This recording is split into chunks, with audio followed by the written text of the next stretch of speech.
ఎవరైనా సరే నరకం ఎలా ఉంది చూడాలనుకుంటే మేఘాలయలోని బర్నిహాట్‌కి వెళ్ళిపోండి.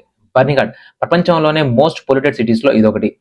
ఇక్కడ పొల్యూషన్ ఏ రేంజ్‌లో ఉంది అంటే వరల్డ్ హెల్త్ ఆర్గనైజేషన్ ప్రకారం PM 2.5 అనేది 5 ఎంజీ పర్ క్యూబిక్ మీటర్ ఉంటే అది సేఫ్.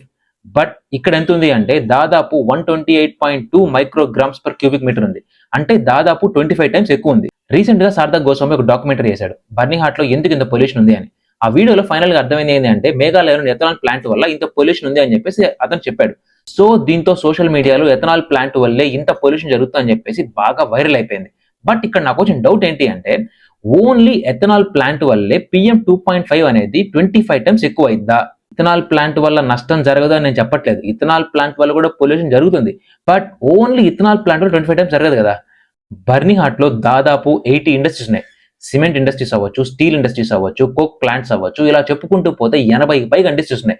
వీటి వల్ల రిలీజ్ అయ్యే పొల్యూటెంట్స్ వల్ల అక్కడ జనాలు చాలా ఇబ్బంది పడుతున్నారు.